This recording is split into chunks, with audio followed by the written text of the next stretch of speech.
Bastar talkies के माध्यम से हम बस्तर की अंदरूनी इलाकों की रिपोर्टिंग करते हैं और जिस तरह से माओवादी और जवानों के बीच हुई मुठभेड़ के बीच की ग्राउंड रिपोर्ट करते हैं, आदिवासियों की स्थिति और परिस्थिति पर, साथ ही साथ उनकी समस्याओं को लेकर रिपोर्ट करते हैं। तो इसमें कई बार ऐसी रिपोर्ट्स होती है जिसको लेकर कभी सरकार को तकलीफ होती होगी या कभी माओवादियों को। सरकार की तकलीफ होती है तो वो तो कभी इस बात को लेकर रिएक्ट नहीं किया, लेकिन माओवादी कई दफ़े जब उन्हें कोई बात नागवार गुजरती है तो उसको लेकर रिएक्ट करते हैं और मुझे पत्र लिखा करते हैं। तो ठीक उसी तरह एक बार फिर से माओवादियों का पत्र आया है। इस पत्र पर मुझे लगा बातचीत भी की जाए और साथ ही साथ माओवादियों को इस पत्र का जवाब भी दिया जाए जिस बात पर उन्होंने ऑब्जेक्शन जताई है। तो उस पर बातचीत करते हैं। नमस्कार, मैं विकास तिवारी हूँ और आप बस्तर टॉकीज देख रहे हैं।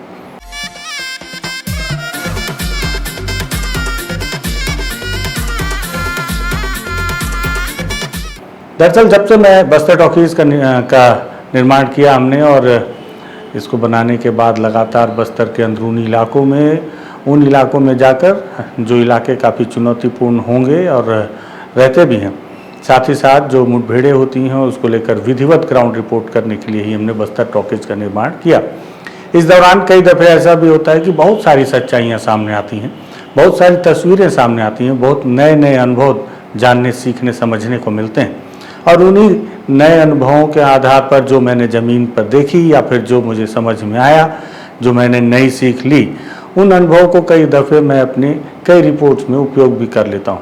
जैसे पुरानी किसी रिपोर्ट्स का हवाला देकर या किसी स्थिति का हवाला देकर किसी नए रिपोर्ट्स में मैं उन बातों का जिक्र करता हूँ, उदाहरण के तौर पर वही बात जो मैंने देखी है। तो इस तरह की कई रिपोर्ट मैं करता रहता हूँ, आप जानते हैं इस बात को। और इन रिपोर्ट्स को करने के बाद ये भी होता है कि पुलिस के अधिकारियों को भी मेरी रिपोर्ट कई बार नागवार गुजरती है, बिल्कुल गुजरती ही होगी। हाँ, लेकिन ये सच है कि आज तक किसी पुलिस अधिकारी ने या सरकार के किसी लोग ने मुझसे इस बात पर कोई ऑब्जेक्शन नहीं किया कि आपने ये रिपोर्ट क्यों की या इस रिपोर्ट को आपको हटा देना चाहिए। अभी तक तो नहीं हुआ, आगे होगा तो उस पर भी मैं आपको ज़रूर खुलकर बताऊँगा। लेकिन माओवादियों को भी मेरी बात कई दफ़े नागवार गुजरती है और नागवार गुजरती है तो उसको लेकर माओवादियों ने मुझे पहले भी एक पत्र लिखा था और एक बार फिर से एक पत्र लिखा।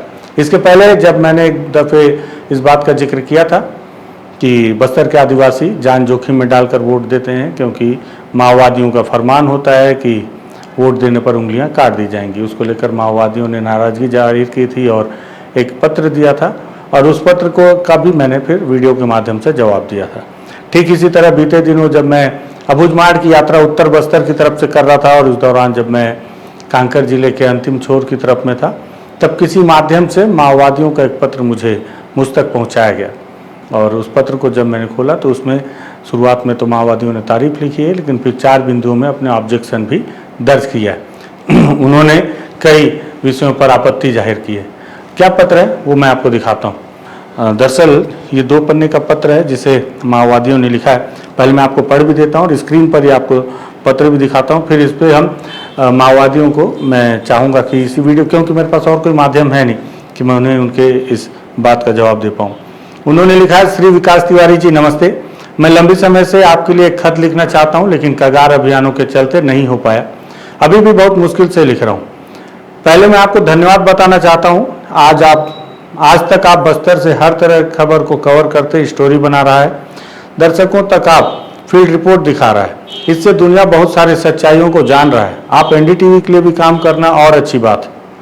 हम आपसे आशा कर रहा है कि आप लगातार हम तक बस्तर से ग्राउंड रिपोर्ट भेजते रहेंगे। भगवान आपके पक्ष में है, आप न माओवादियों या पुलिस से डरने की जरूरत नहीं है। पत्रकार निर्भीक से कलम और कैमरा चलाना है। मैं इस पत्र के जरिए 2-3 विषय आपके नज़र में लाना चाहता हूँ। पहला, काकूर में सीनियर माओवादी नेता जोगन्ना की मौत के बाद आप फील्ड रिपोर्ट कवर किया, इसमें जोगन्ना जी इस्तेमाल किए मच्छरदानी के बारे में विशेष रूप से पेश किया। इसे लेकर आप एक ऐसे आराम जिंदगी के रूप में पेश किया, यह ठीक नहीं है क्योंकि आप 2026, मुझे लगता है 2026 गलती से लिख दिया उन्होंने, क्योंकि आप 2026 मार्च में चिपुर भट्टी घटना को कवर करने गया था। उस समय आपके बदन से पसीना निकल रहा था, उसके चलते मक्खियाँ को आप परेशान कर रहा था, मक्खी से आप परेशान हो रहे थे। तो आपने एक कमेंट भी किया, ठीक वो कमेंट मुझे याद नहीं, लेकिन मेरा कहना है कि 10 मिनट मक्खियों से परेशान झेलना आपके लिए बड़ी बात बनी, तो फिर 24/7 मक्खियों के बीच 24 घंटे 7 दिन मक्खियों के बीच में रहना जोगन्ना जी जैसे उम्रदराज साथियों को कितना परेशानी होता होगा, कल्पना कीजिए। वे लोग पढ़ना लिखना और आपके वीडियोस भी देखना मक्खियों के परेशानी में कैसा संभव होगा। यह एक कॉमन सेंस प्रश्न है। जंगल में मच्छरदानी कोई ऐसा आराम की चीज़ नहीं है। हर घर में 5-6 मच्छरदानी तो रहते ही हैं। वह पूरा सरकार का सिविक एक्शन प्रोग्राम का देन है। कृपया ऐसे नाजुक विषयों को सावधानी से कवर करने का अनुरोध करता हूँ। दूसरा पॉइंट उन्होंने लिखा कि साथी मुकेश चंद्राकर जी की हत्या के बाद आपने एक स्टोरी रोड कंस्ट्रक्शन पर बनाया। उसमें आपने आखिर में गृह मंत्री अमित शाह से एक सवाल पूछा था। उनसे आपने पूछा था कि माओवाद के अंत के लिए 31 मार्च 2026 की तिथि प्रकट किया। वैसा ही भ्रष्टाचार को भी अंत करने की तिथि घोषित करने के लिए आप उनसे गुजारिश किया। शाह जी से आपको क्या जवाब मिला? कृपया दर्शकों तक स्टोरी बनाकर पहुंचाइए। नहीं मिलने से भी उस पर स्टोरी बनाइए। तिवारी जी, सबसे बड़ा भ्रष्टाचार शाह जी हैं। उनके और उनके पुत्र के संपत्ति पर कितना विवाद चला शायद आप जानते होंगे। इतना मामलों क्रोनी कैपिटल के अक्रम संतान। तीसरा पॉइंट उन्होंने लिखा है कि माओवादी बाबू और रंजीता से आप साक्षात्कार लिया। उसमें माओवादियों के डंप में बिस्कुट पैकेट देखने के बाद आप बताएं उसमें क्या गलती है, क्या अपराध है। उम्रदराज माओवादियों में कई लोग शुगर पीड़ित हैं। एसिडिटी तो नॉर्मल होता है। ऐसी स्थिति में बिस्कुट रखना कोई पाप तो नहीं है। खैर, पुलिस वाले तो जानबूझकर कंट्रासेप्टिव्स के बारे में दुष्प्रचार करते हैं।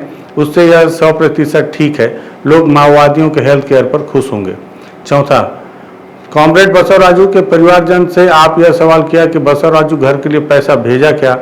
यह सवाल आपने लोगों में चल रहे प्रचार के नाम पर पूछा था, लेकिन कॉमरेड लखनऊ शहीद होने के बाद मुकेश चंद्राकर उनका घर गया था और स्टोरी भी बनाया था।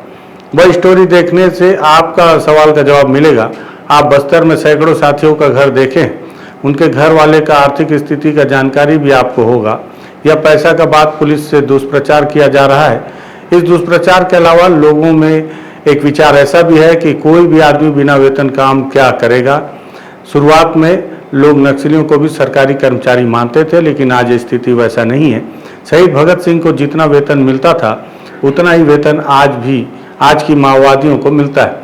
ब्रिटिश सरकार जिस पुरस्कार से कॉमरेड भगत सिंह को नवाजा था, आज हमारी सरकार भी माओवादियों को उसी पुरस्कारों से नवाज रहा है। अंत में मेरा यह अनुरोध है कि आप जैसे पत्रकारों को ऐसे चुटकुले शोभा नहीं देते। धन्यवाद। शांति माओवादी।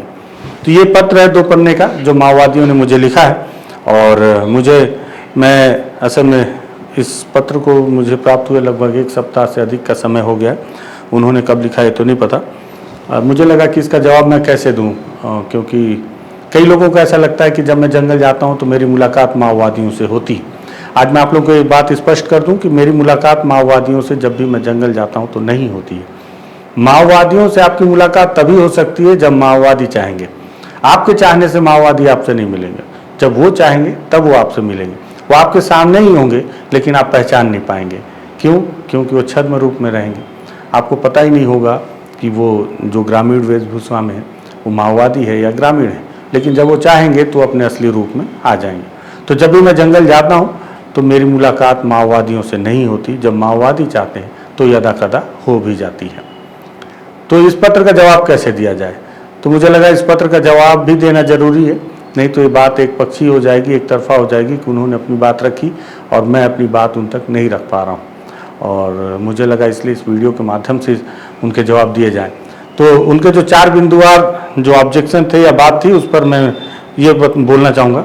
सबसे पहले देखिए कि माओवादियों ने जो शुरुआत के 4 लाइन में लिखा है तो वो तारीफ लिखी है, उसके लिए मैं बहुत धन्यवाद।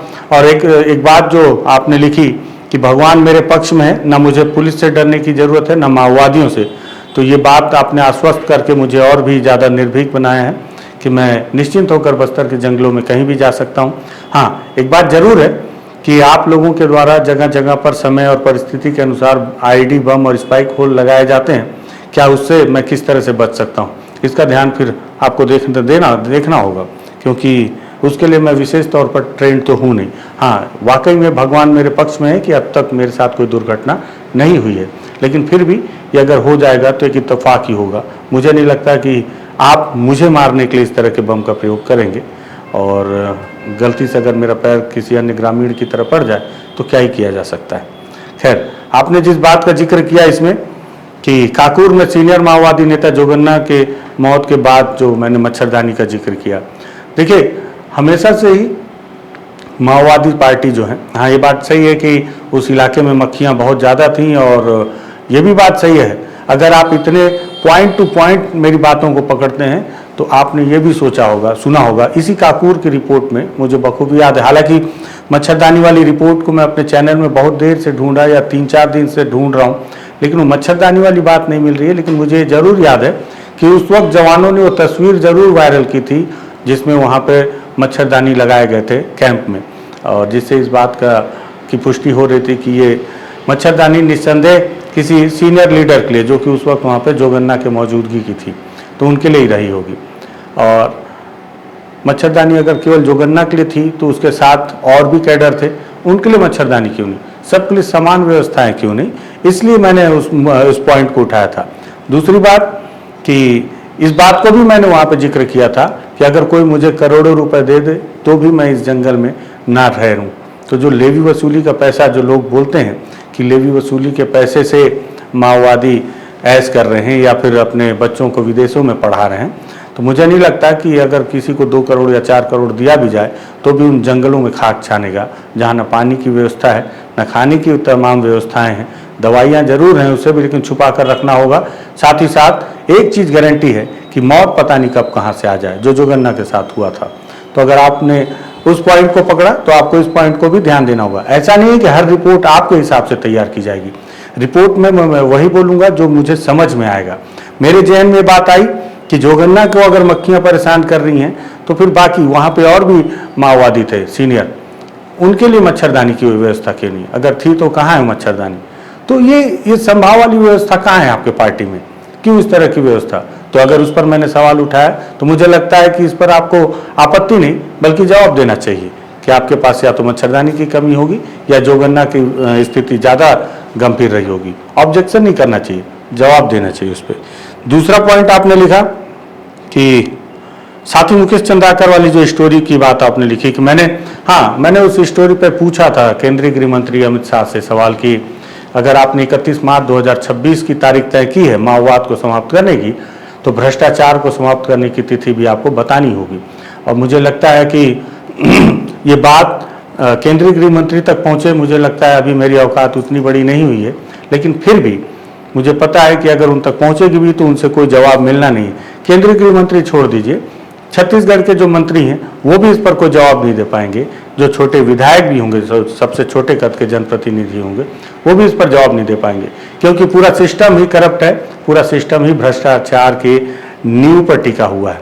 अगर नेता करप्ट नहीं होंगे तो फिर वो सिस्टम नहीं चला पाएंगे। सिस्टम चलाने के लिए ही वो करप्ट होते हैं, और करप्ट इसलिए होते हैं क्योंकि उनकी मंशा ही होती है कि पहले अपना जेब भरना। इस बात को मैं ऑन कैमरा बोल रहा हूँ। हाँ, कुछ एक नेता होंगे जो वाकई में समाज सेवा करने के लिए ही राजनीति में प्रवेश करते हैं, लेकिन बहुत माफ़ी के साथ कहूँगा कि मुझे अब तक ऐसे नेता मिले नहीं हैं अभी तक, जो अभी वर्तमान की राजनीति में।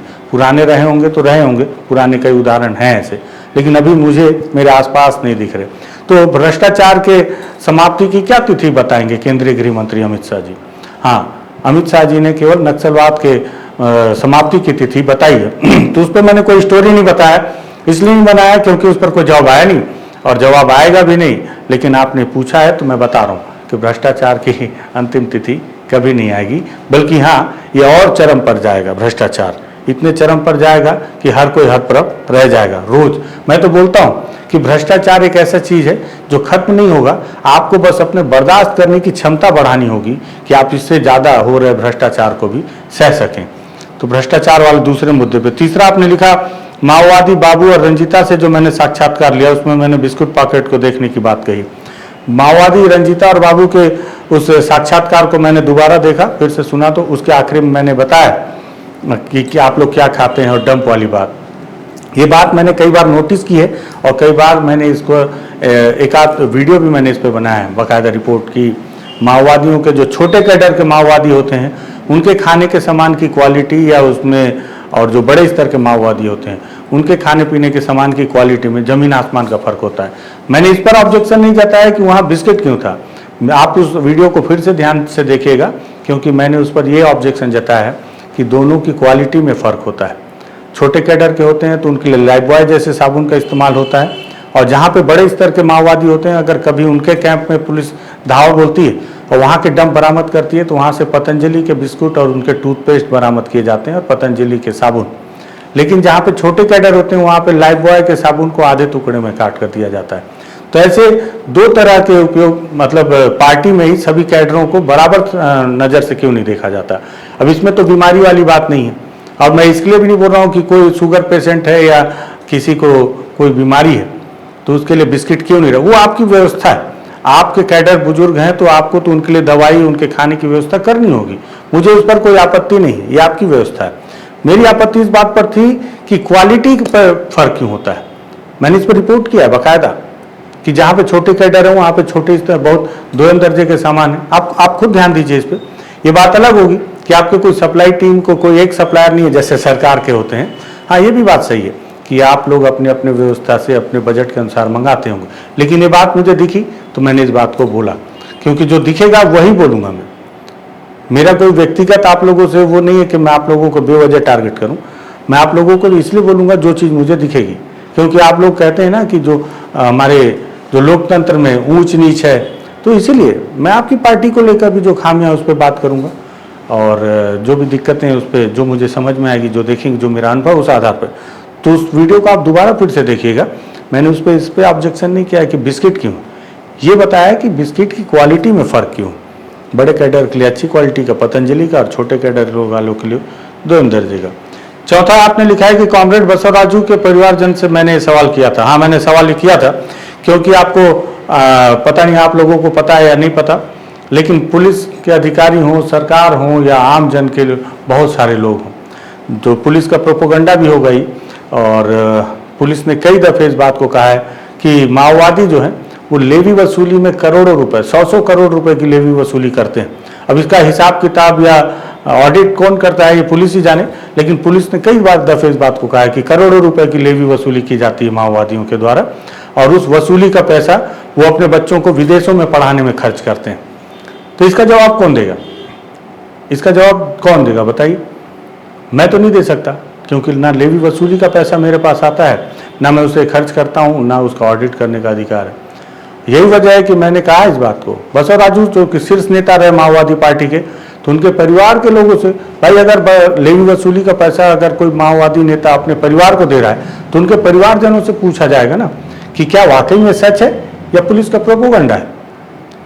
तो इसलिए मैंने ये सवाल पूछा कि क्या वाकई में ये जो बसवराजू जो लेवी वसूली का पैसा है घर भेजते थे, क्योंकि जनता ऐसा बोलती है, बहुत सारे लोग ऐसा बोलते हैं, जो लोग कि जिनको लगता है कि हाँ माओवादी जो है ये लेवी वसूली का पैसा कर रहे हैं।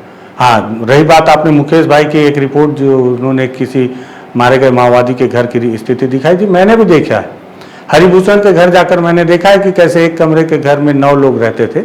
हरिभूषण जो कि पूरे लेवी के वसूली के पैसे का हिसाब किताब अपने पास रखता था, मैंने देखा है, उस रिपोर्ट को भी मैंने दिखाया है। मैं सब जानता हूँ, लेकिन मेरे जानने से क्या होगा, कोई तो होना चाहिए ना चश्मदीद जो बताए। इसलिए मैंने बसवराजू के परिवारजनों से सवाल पूछा कि क्या वाकई में लेवी वसूली का पैसा उन तक जाता है। तो ये 4 मुद्दों पर आपने कहा, और आपने कहा कि ऐसे चुटकुले मुझे शोभा नहीं देते, तो मैं बहुत माफ़ी के साथ कहना चाहूँगा ये चुटकुले नहीं है, ये मेरे अनुभव हैं, और इस अनुभव के आधार पर मैं सवाल पूछता हूँ। जब कैमरा चालू होता है तो मैं चुटकुले के मूड में नहीं रहता हूँ। सवाल सरकार से भी पूछा जाता है, सरकार आपसे भी सवाल आपसे भी पूछा जाएगा, हर किसी से। अगर आप मानते हैं कि आप जनताना सरकार के हैं तो फिर सवाल तो आपसे भी पूछा जाएगा, क्योंकि आप भी 4 दशक से बस्तर में, और जो सरकार है जो दावा करती है कि हम आखिरी आदमी तक विकास की राह पहुंचाएंगे, विकास की बयार पहुंचाएंगे, तो उनसे तो रोज सवाल पूछते हैं। तो इस तरह से बिंदुवार अगर आप लोगों को एक एक शब्द पर आपत्ति होगी तो मैं माफ़ी चाहूँगा, मैं कुछ नहीं कर सकता। मुझे जो समझ में आएगा रिपोर्ट में वही करूँगा। फिर चाहे आप मुझे इसके लिए बैन कर दें या आपकी इच्छा, आप मेरे साथ क्या करना चाहें, जो चाहे कर सकते हैं, कोई दिक्कत नहीं, क्योंकि सिर ओखली में डाल दिए तो मुँह सर से क्या डरना। तो मैं अपने आचरण को, व्यवहार को या मेरे देखने के नज़रिए और तरीके को नहीं बदलूंगा, और आप भी इस तरह के शब्दों का प्रयोग ना करें कि चुटकुलों, मैं चुटकुला नहीं सुना रहा, मैं पैदल जा रहा हूँ ग्राउंड रिपोर्ट करने के लिए, टेका मेटा की पहाड़ियों पे हाँफ रहा हूँ 40-42 डिग्री गर्मी में, मुझे कोई उसके लिए अलग से रेमन मैग्सेसे या अलग जो पत्रकारिता का सम्मान वो नहीं मिलेगा, ना मुझे चाहिए।